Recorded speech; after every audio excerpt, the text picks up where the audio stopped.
Download the AllStar app. Make your picks for UFC fights, challenge your friends, level up and win prizes. Link in description. Get it now.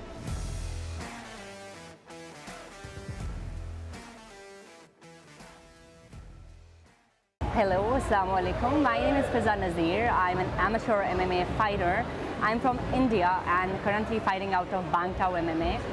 I hold a record of amateur like 9-3, and currently I'm fighting in like 56.7, that's flyweight category in MMA. So I'm an Indian citizen and I'm born in Jammu and Kashmir, which is the top place of India. Not very like sporty place, not very like, they're not very aware about MMA. They know about martial arts, so I was into martial arts. I was into an indigenous martial arts for like 15 years of my age, which was an Indian based martial arts like Bangtao. But then when I like turned 18 plus and all, so I was already a champion in that, and I was feeling like this is the end. What do I do next? So I felt like, okay, so this is the end of this martial art, so why don't I do something big? Why don't I choose something big? So yeah, so in my place, there was no concept of MMA. Still it's growing, in India it's growing, but in my place it's still like not many people know about MMA. They still like, I have to tell them, I fight MMA, like kickboxing, like wrestling, like BJJ, like UFC, I fight like that. So yeah, I have to like make them understand because they haven't heard about MMA yet, but a lot of people are growing.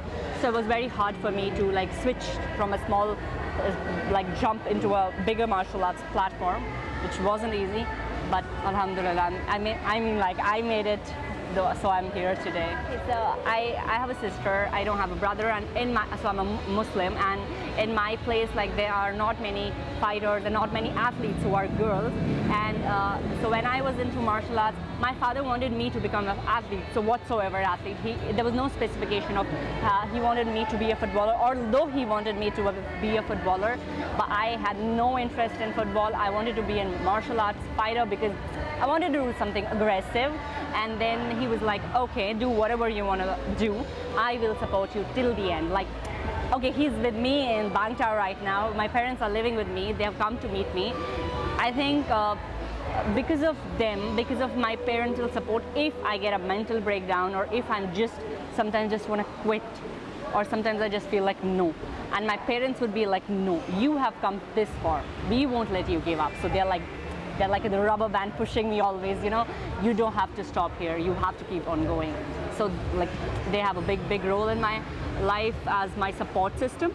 And yeah, my father, he has like been a shield of me. Like he doesn't let the negative energy transfer into me. He has stood there and he takes everything like to him and only positive vibes to me. Yeah. As I've told you, so I was into martial arts before.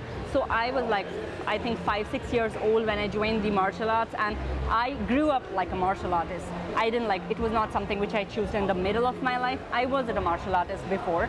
So I think it was very easy for people to take me because they just took me from like a martial artist to a fighter, which is not like something very big because they've always seen me as an athlete. And I told you I was like the best fighter I won the best fighter award in 2018, and that's where I was like, no, I have to.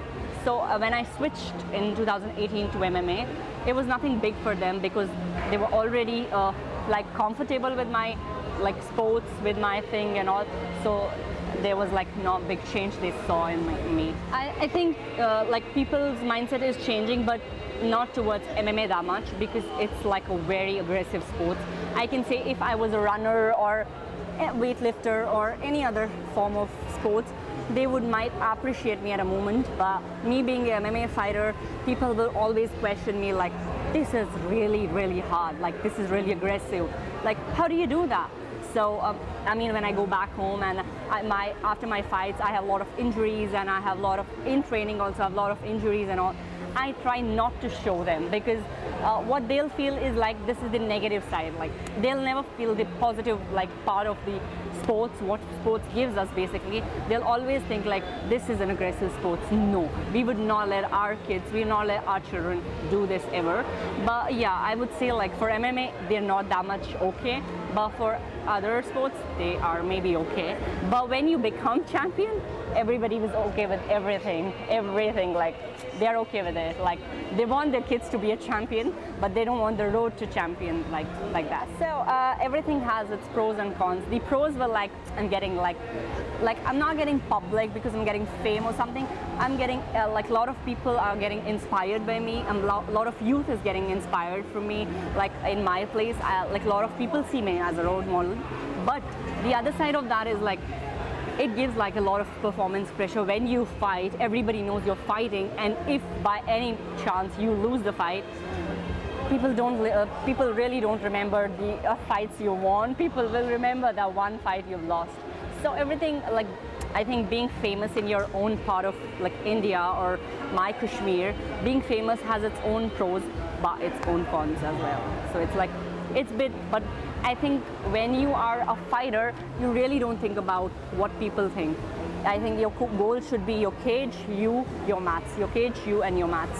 That's how you feel better. That's how you like pass out everything. So when I had my first amateur fight, I didn't want it to fight. I prepared for the fight, but I was like, I am not ready. And I spoke to my coach back in Kashmir, and I was like, I don't want to fight this fight.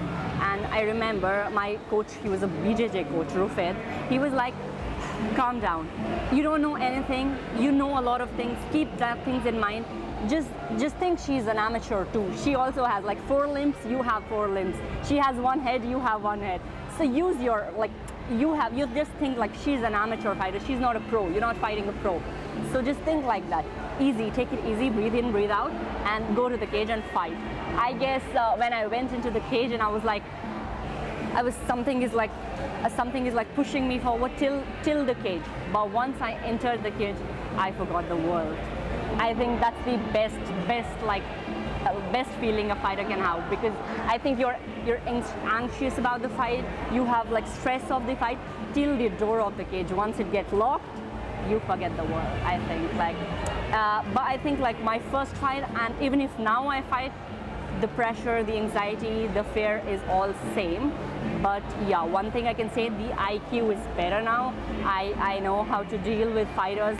That time I was like, oh, I had a baddest knockout of my life in last year in a fight. And I remember the fight took me ages back. Like I was like, no, I cannot continue. I need to stop this, because I broke my nose in the fight, and I was like, no, I cannot. But I think like once I was out of the fight, I was like, okay, that's okay, I lost. That's okay, that's nothing. Like everybody does lose. Every champion has lost their fight. I cannot be perfect to be a champion. I need to lose. I need to learn. So I think it's an in and out good feeling.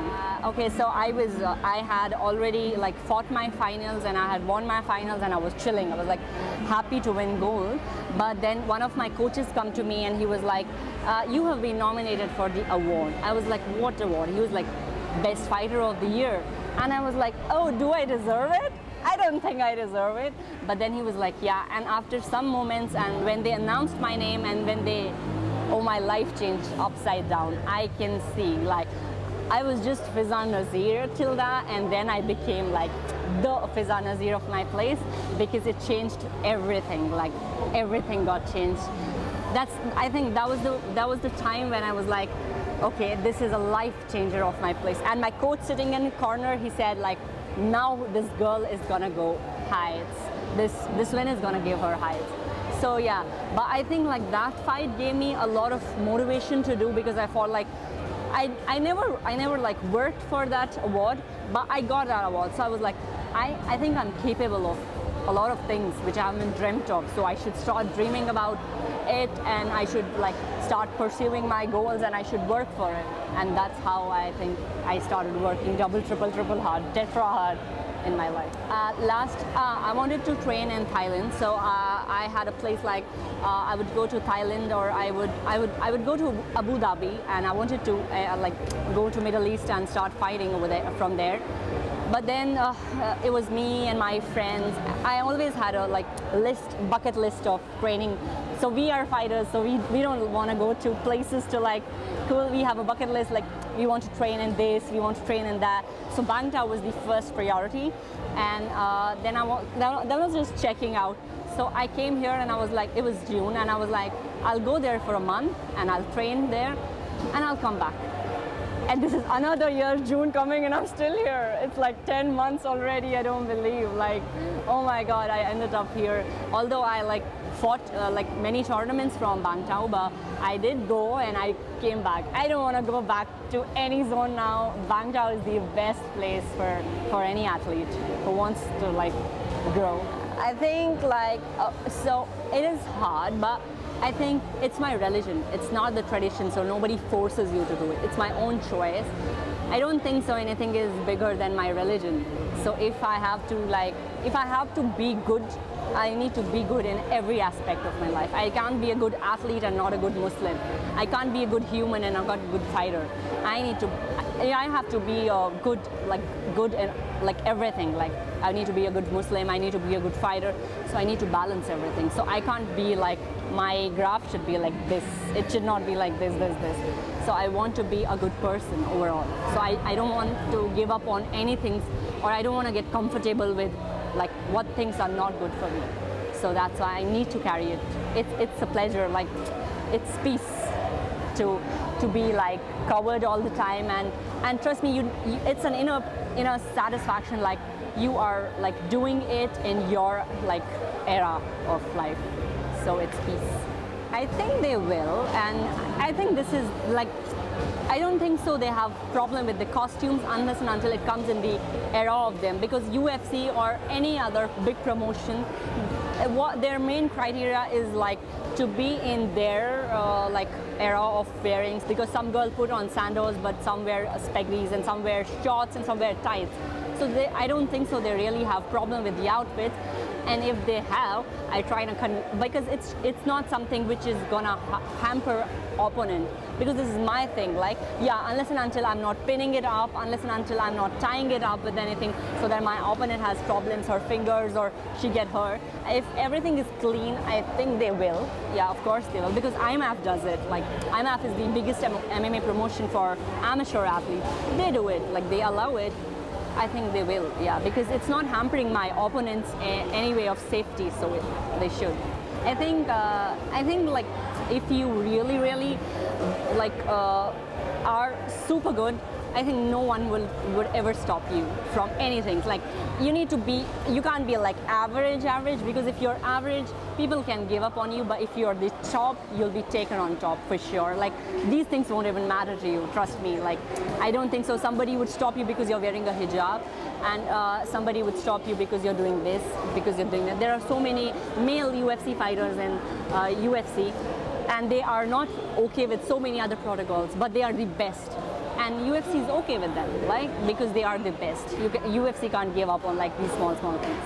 Because I believe like they are perfectly good humans. I think like, so I won't say like Khabib is the best fighter only. There are no other, we have GSP, he was a GOAT, or Islam is the best. We have Khamzat, we have so many other fighters. But I would say like they're overall good. Like look at their discipline, like in life. They are good in every, as I said, like you need to be good overall. You can't be a good fighter only. You have to be a good person, good Muslim, good fighter and everything. I think Islam is same. I think Khabib is same. Khamzat is, like every Muslim fighter is a good Muslim also, is a good person also. So that's why I want to more be like them, because they are good inside out. I like so many women fighters in UFC, which I really feel like. So everybody, some of the other quality are inspiring to me. Like we have Zhang Weili. Oh my God, she hits like a man. I mean, she hits so hard. And then we have Alexa Grasso. She's super cool. Like if you see her out the ring, you'll be like, she looks like a Barbie. And like we have Amanda Nunes, she looks like a man. So I would pick everybody's small thing, and I would like like want those things into me, because when I'm out the fight, I don't look like a fighter, but when I'm on the mat, so I look like aggressive. So I think like Alexa, like Zhang, and a lot of fighters I look about. I really want to be like them in some or the other way. I want somebody's hands, then I want somebody's wrestling, and then somebody's grappling, and that's how I want to mix myself, but obviously looking at them. And for sure, Islam and Khabib, Volkanovski, they're the goats, you know. So I think every fighter is a good fighter. Like for this year, I'm preparing like maybe some more IMF fights, worlds maybe, Asians maybe, and then I think I'll talk to Pete George and he might allow me for pro. And then I think if I have like, okay, so if I have people like George, Frank, Brad, and everybody, I think it's not that hard, because they are like they're the best people here out there. So I think like maybe this year end, I might go pro, or I don't know, maybe. First, thank you so much. Whatever I'm here, it's obviously Allah subhanahu wa ta'ala, and then it's you, my family, my friends, everybody back there, and my coaches, and here the Bangtao family, who gave me so much of love. Like, I'm here from so many times, and I want my rest of the whatever training period, I wanted to be in Bangtao. And whoever has belief on me, my close people, my mother, father, my sister, I love you lots. Thank you.